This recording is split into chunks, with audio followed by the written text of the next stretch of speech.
Dr. Tom McNamara here again. Welcome back to our course in trigonometry. In the previous video we discussed the right triangle definition for the 6 trig functions. In this video we're going to continue looking at trig functions that way. I want to talk about what the range of the sine and the cosine function can be, and I also want to talk about the value of the trig function for some special angles.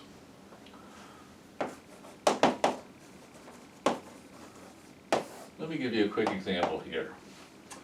Let's try this. Let me try to explain why there is no angle theta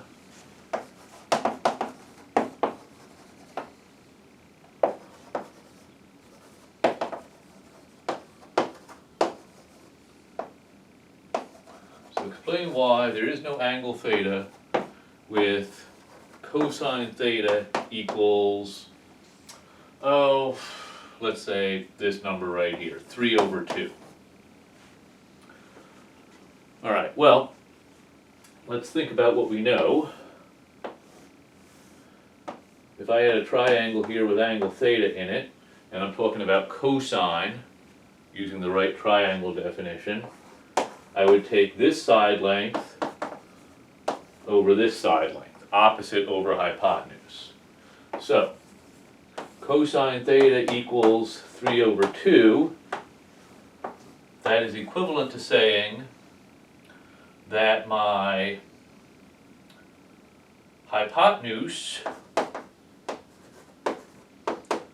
has length 2 and my opposite side has length 3, basically. Okay, so this isn't quite right, but basically it's saying the opposite side would be 1.5 times as long as the hypotenuse. So of the two side lengths, the opposite side is longer than the hypotenuse. Now this right here, this is a problem.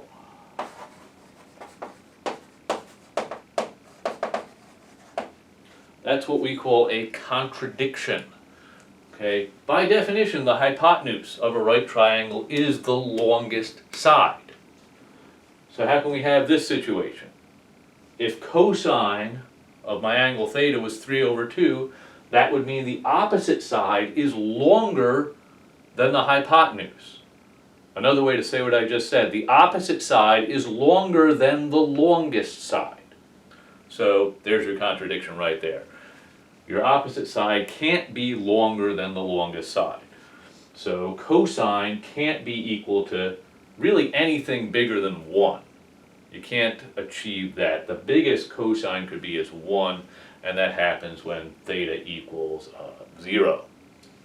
The easiest way to see that is actually to use the angles in standard position definition of the trig functions that we discussed earlier. Okay.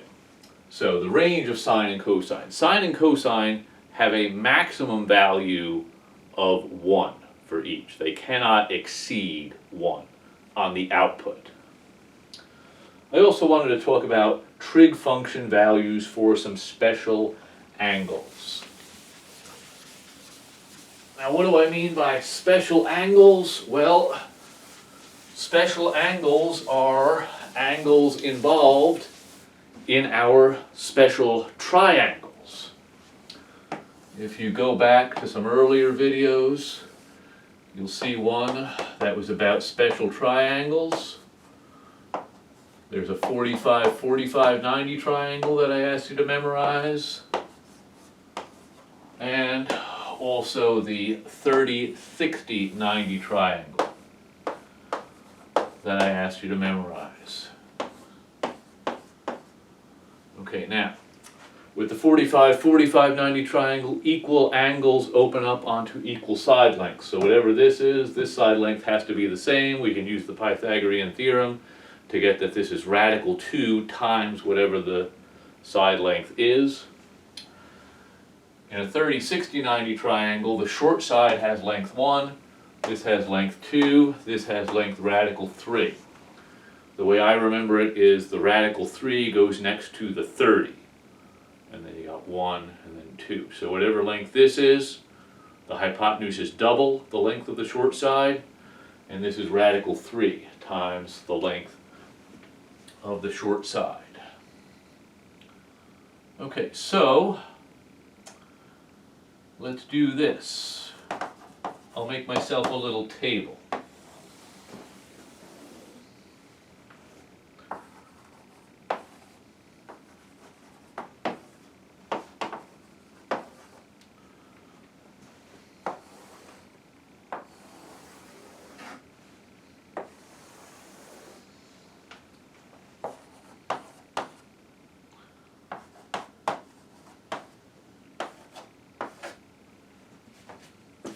Okay, so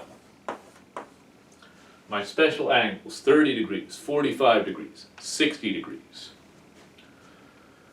If I'm looking at 30 degrees and I'm taking the cosine, it's adjacent over hypotenuse. Adjacent over hypotenuse. Remember, I'm looking at my 30-degree angle. This is the adjacent side. So cosine 30 degrees, root 3 over 2. Cosine 45 degrees. Okay, well, 45-degree angle, adjacent side over the hypotenuse, 1 over radical 2. Now, I want to do a quick little bit of rationalizing the denominator here. If I take this and I multiply the top and the bottom by radical 2, I'm not changing the value of the fraction. I'm doing the same thing to the top and the bottom. Now, the nice thing about this is, well, radical 2 times radical 2 is 2, so I get a radical 2 up there. Okay, so cosine theta, radical 2 over 2. Now, cosine 60, we got to be very careful here. Remember, opposite, adjacent, those are all relative terms. If I'm talking about the 60-degree angle, the adjacent side is right here. Okay, so cosine of 60, adjacent, which is 1 over the hypotenuse, which has length 2. So cosine 60, 1 over 2. Let's look at the sine function. 30 degrees, I'm right here.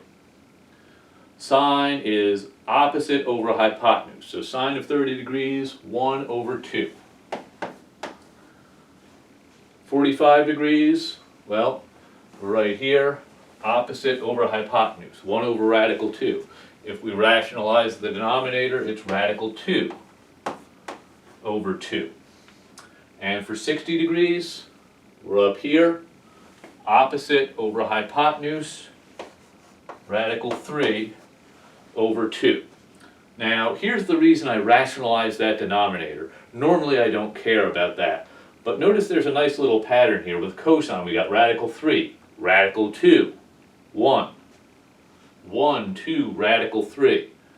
Okay, very easy to remember the entries in this table. So when you got cosine, 3, 2, 1. When you got sine, 1, 2, 3. Okay, don't forget your square roots on these. You could even put a square root there if you want to. It just happens that the square root of 1 is 1. Okay, now for my tangent. Remember the ratio identities that we discussed in a previous video. To get the tangent, you take the sine, divide by the cosine. So if I take 1 over 2, divide by root 3 over 2, that would be equal to 1 over 2 times 2 over root 3. Remember, when you divide by a fraction, you multiply by the reciprocal. So if you take 1/2 and you divide by this fraction, that's equal to taking 1/2 times the reciprocal. 2's cancel. 1 over radical 3. Take this over this, you get a 1. Take this over this, you get a radical 3. Okay? So, if you remember your special triangles, you can basically fill out this table whenever you want. But there's also that nifty little trick that when you're doing cosine, you got 3, 2, 1. When you got sine, 1, 2, 3. They all have a 2 in the denominator. Notice that for sine and cosine. Once you get these, You can get the tangent for free because you got the ratio identity. Tangent is sine over cosine.